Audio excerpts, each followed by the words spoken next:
everybody, and welcome to Regah בעברית, special edition, Parashat Teruma, all the way from Australia. This week, we are in Parashat Teruma.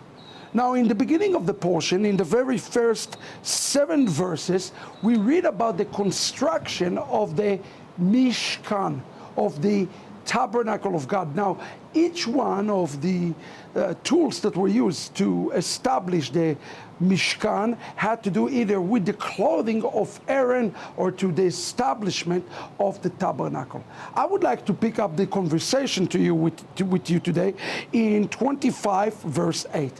The Torah says, "Va'asu li migdash u'shachanti betocham." God says here, make me a tabernacle that I will dwell within them. Within them. This is important. I want you to pay attention to this. The word here in the beginning of the portion is the word mikdash.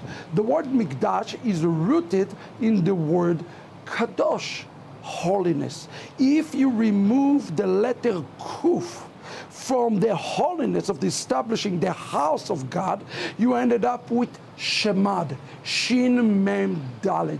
In essence, removing of God holiness and establish anything will ultimately lead to destruction. It is said that the Torah is like a two-edged sword, and now we understand why.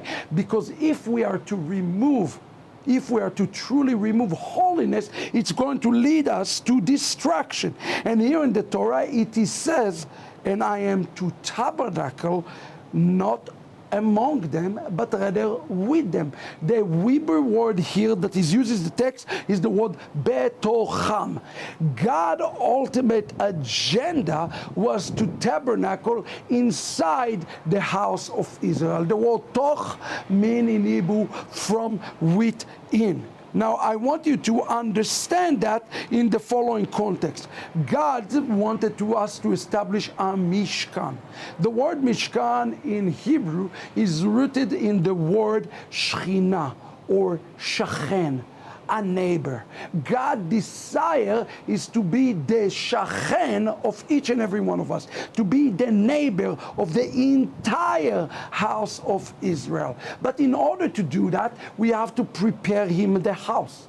What is the ultimate house? Does God really need a house? The rabbis of Israel suggested that the ultimate house that God wanted us to establish, friends, listen to this very careful, is the house that was found inside the heart of each one of Israel.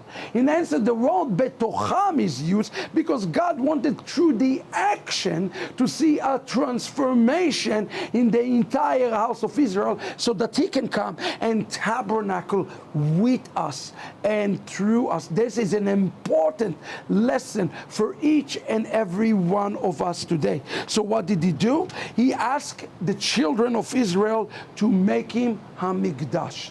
The Hebrew word asu or asiyah is not the art of thinking, but it's not the act of contemplating, it's the act of doing. In essence, the upshot is very clear. What does it mean to practice Torah? It means to practice in a way that we take the actions that transform us from the inside out.